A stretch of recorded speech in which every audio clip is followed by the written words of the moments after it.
everyone, welcome back to my channel this week. I didn't do a video last week because there's just so much going on.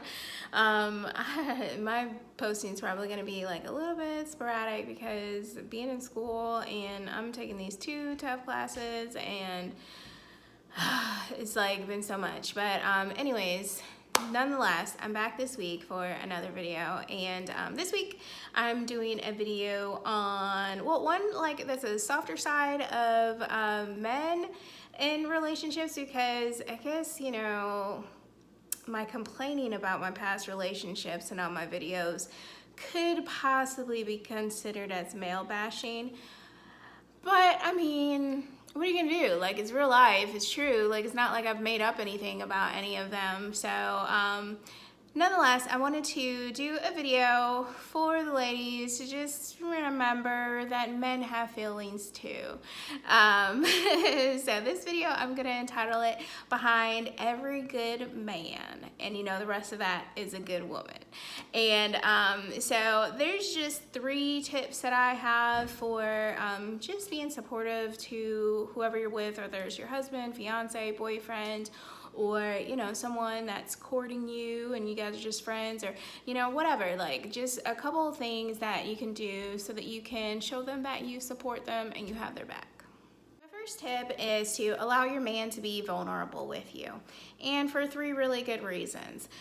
First one is, if he can't talk to you, he's gonna go talk to somebody else.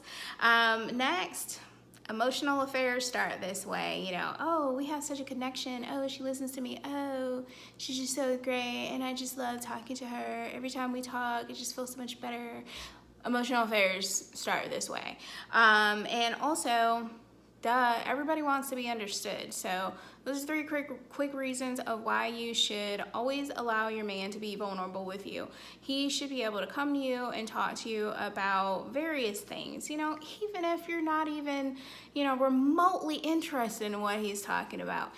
They're not interested in our hair or in our clothes or, you know, our girly gossip and our work drama. You know, they're not worried about all those things either. But, you know, a good man's gonna listen to you and give you feedback.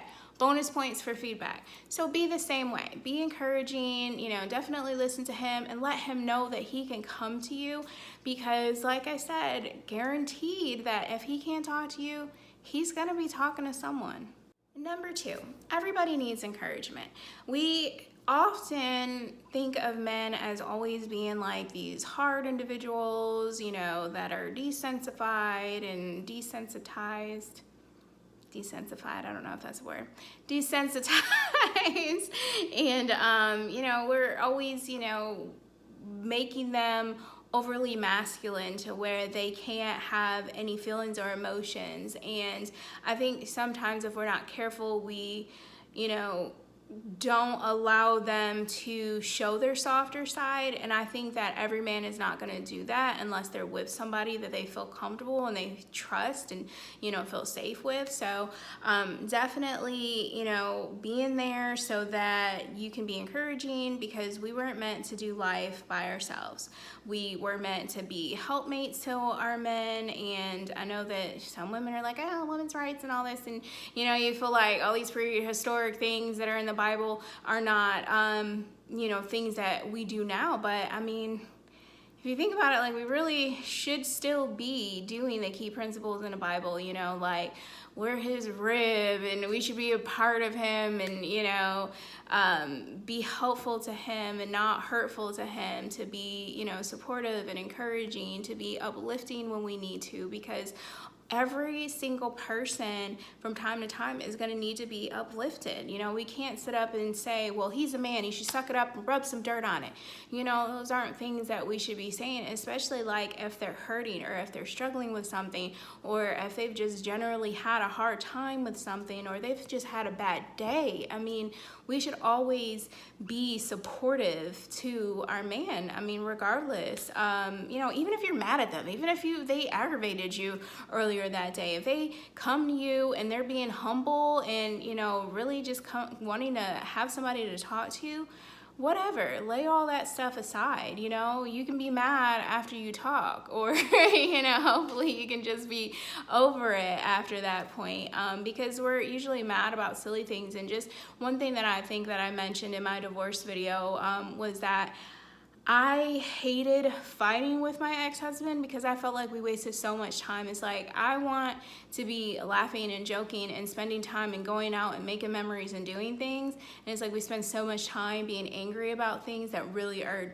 usually not even important. And then sometimes we're so angry for so long that we don't even remember why we're angry. And sometimes we're angry just to prove a point. And then other times we're angry even though we know that we're the wrong person, you know, like we're in the wrong, and we still hold on to it just to, you know, save face. So just think about those kinds of things. You know, you should always be encouraging to one another. You should always be thinking about uplifting each other and not hurting one another.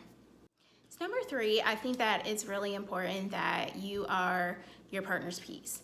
That, you know, you being able to physically be their peace, and also creating a home where he has peace to come home to. And that's not to say that it's not both parties, you know, responsibility to do that, because it definitely is. But I just think that sometimes women don't remember, you know, that the nagging and the, you know, criticism and honey-do lists that never end and stuff like that, like, sometimes that makes men, you know, a little bit detached, and they don't want to come home to arguing all the time. They don't want to come home to somebody constantly, you know, complaining and things like that. So, I mean, it's just something to be careful about.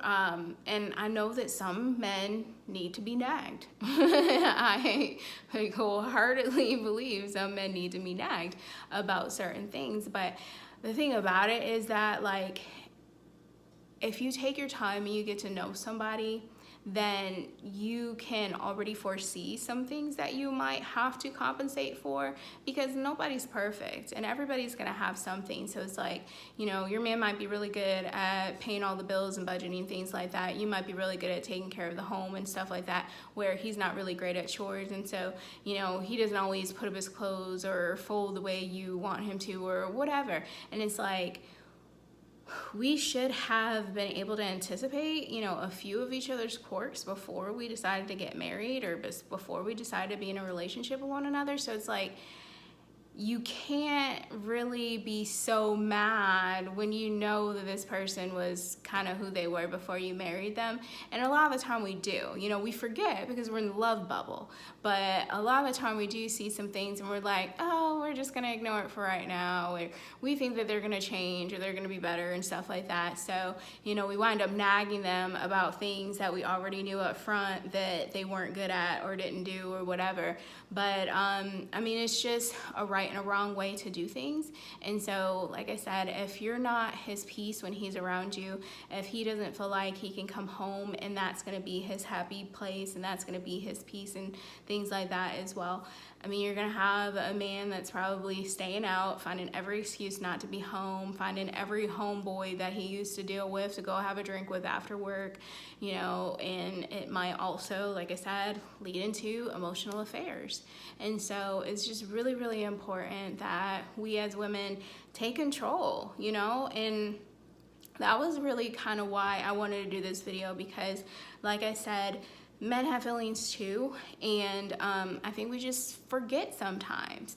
And I don't want to say that, like I said, I don't want to say that like we ignore it. I really want to stick with like the fact that we just kind of forget. And we feel like, especially if we have like really independent and masculine men, that they sometimes struggle, and they're gonna sometimes have times where we're gonna have to uplift them and show them our support, you know, mentally and, you know, in our words and in our actions. So anyways, those are just 3 tips. Like I said, from being married, yes, I'm divorced, but like I said, I've just learned so much in my relationships and things like that, that I know that these are some key values, especially, you know, biblical things where, you know, we're supposed to be the man's helper. And I feel like we as women will make a man better. And I know that men might be like, well, I'm already better. I don't need a woman to make me better. The Bible says, he who finds a wife finds a good thing. So you can argue with me all you want, but I mean, you're really arguing with biblical scriptures, where God is saying that, you know, you finding a wife is a good thing, you know, and you finding a good wife is a good thing, you know, especially not having a wife that's arguing with you and stressing you out and things like that. That's why I'm doing this video.